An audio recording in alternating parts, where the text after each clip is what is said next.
New cell configuration of the Generation 10 Hydro booster system. Power supply.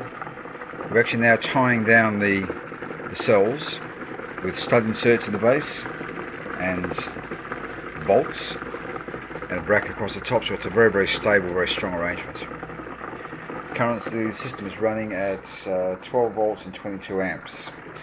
The gas production is extremely high at the present time. Enough for a typical 5 litre engine. Ties down quite nicely. Wraps up quite nicely. Control units, frequency and current. Current on the right hand side, frequency left hand side. The frequency has been set. I've said it before, it leaves the factory unit.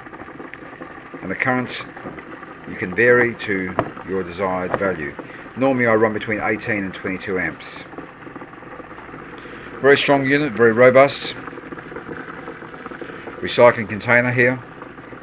Currently running 11 grams of potassium hydroxide. Running very, very clean. This has been running most of the afternoon just testing it.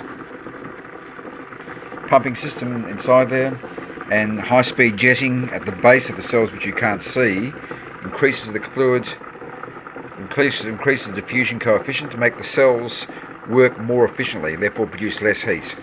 Very efficient constant current pulse width modulated power supply, and a 50 amp Anderson plug on the back, and of course 50 amp ammeter as well. I can be contacted through my website.